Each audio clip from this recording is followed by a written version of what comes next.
Shalom Bapak Ibu, saudara-saudari yang dikasihi Tuhan. Kita berjumpa kembali di hari ini dengan penuh rasa syukur untuk kasih berkat rahmat Tuhan.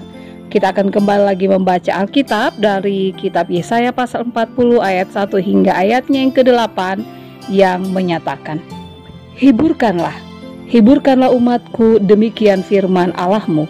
Tenangkanlah hati Yerusalem dan serukanlah kepadanya, bahwa perhambaannya sudah berakhir, bahwa kesalahannya telah diampuni, sebab ia telah menerima hukuman dari tangan Tuhan 2 kali lipat karena segala dosanya. Ada suara yang berseru-seru, persiapkanlah di padang gurun jalan untuk Tuhan, luruskanlah di padang belantara jalan raya bagi Allah kita. Setiap lembah harus ditutup dan setiap gunung dan bukit diratakan. Tanah yang berbukit-bukit harus menjadi tanah yang rata, dan tanah yang berlekuk-lekuk menjadi dataran. Maka kemuliaan Tuhan akan dinyatakan, dan seluruh umat manusia akan melihatnya bersama-sama. Sungguh Tuhan sendiri telah mengatakannya. Ada suara yang berkata, berserulah. Jawabku, apakah yang harus keserukan? Seluruh umat manusia adalah seperti rumput, dan semua semaraknya seperti bunga di padang. Rumput menjadi kering, bunga menjadi layu, apabila Tuhan menghembusnya dengan nafasnya. Sesungguhnya lah bangsa itu seperti rumput, rumput menjadi kering, bunga menjadi layu, tetapi firman Allah kita tetap untuk selama-lamanya. Demikianlah pembacaan Alkitab. Apa yang ingin didengarkan oleh keluarga atau seseorang ketika mereka berada dalam pergumulan tertentu?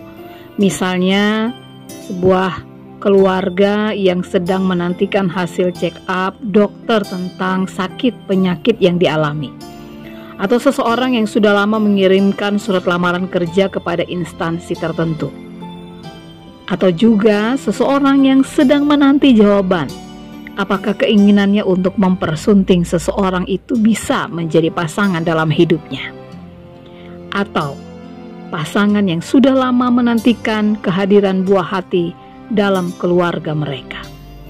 Dan di masa pandemi ini mungkin ada juga orang-orang yang sementara menantikan hasil dari rapid test atau swab mereka. Tentunya semua menginginkan hasilnya baik. Semuanya menginginkan kabar baik yang bisa melegakan, karena itu bisa memungkinkan mereka dapat melakukan kembali aktivitas mereka. Inilah yang dialami oleh umat Israel.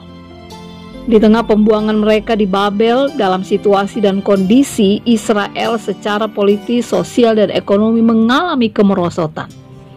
Bahkan bisa dikatakan mereka lumpuh tak berdaya. Dalam masa ini Yesaya kemudian menyatakan apa yang menjadi firman Allah dalam kehidupan mereka. Yesaya menghibur mereka dengan kabar baik yang disampaikan bahwa mereka akan terlepas dari perhambaan mereka. Mereka akan menerima pengampunan dari Tuhan atas kesalahan dan dosa mereka.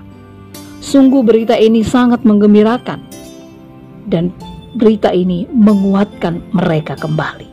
Bapak, Ibu, saudara-saudari yang dikasihi Tuhan, Yesaya dalam hal ini mengatakan bahwa firman Allah itu tetap selama-lamanya.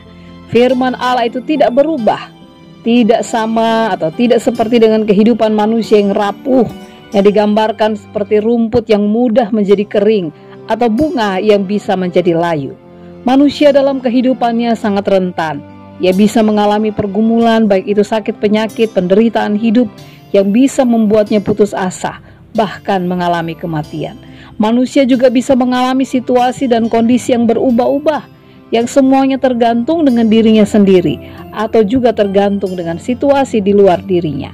Karena itulah firman Allah satu-satunya yang mampu memberikan penghiburan, sehingga setiap orang dapat mengalami kelegaan dan kegembiraan. Melalui firman-Nya Tuhan menyatakan bahwa Ia akan selalu menyertai dan memberkati kehidupan kita.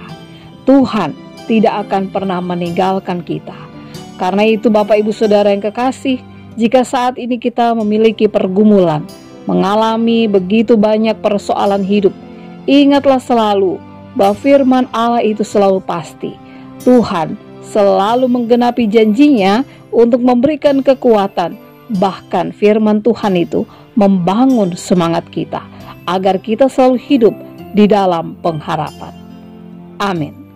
Bapak, Ibu, saudara-saudari yang dikasihi Tuhan, mari kita berdoa. Bapa di surga, kami mengucapkan terima kasih untuk firman-Mu yang senantiasa dinyatakan dalam kehidupan kami. Kami menyadari hakikat kami sebagai manusia yang rapuh, yang rentan terhadap situasi yang ada di sekitar kami.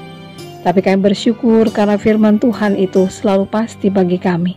Dan itulah yang membuat kami kuat ketika kami menghadapi begitu banyak pergumulan dalam hidup ini. Berikan kami hikmat-Mu Tuhan untuk tetap terus berpegang pada firman Allah yang menjanjikan bagaimana penyertaan Allah selalu hadir bagi kami. Dalam nama Tuhan Yesus kami berdoa. Amin.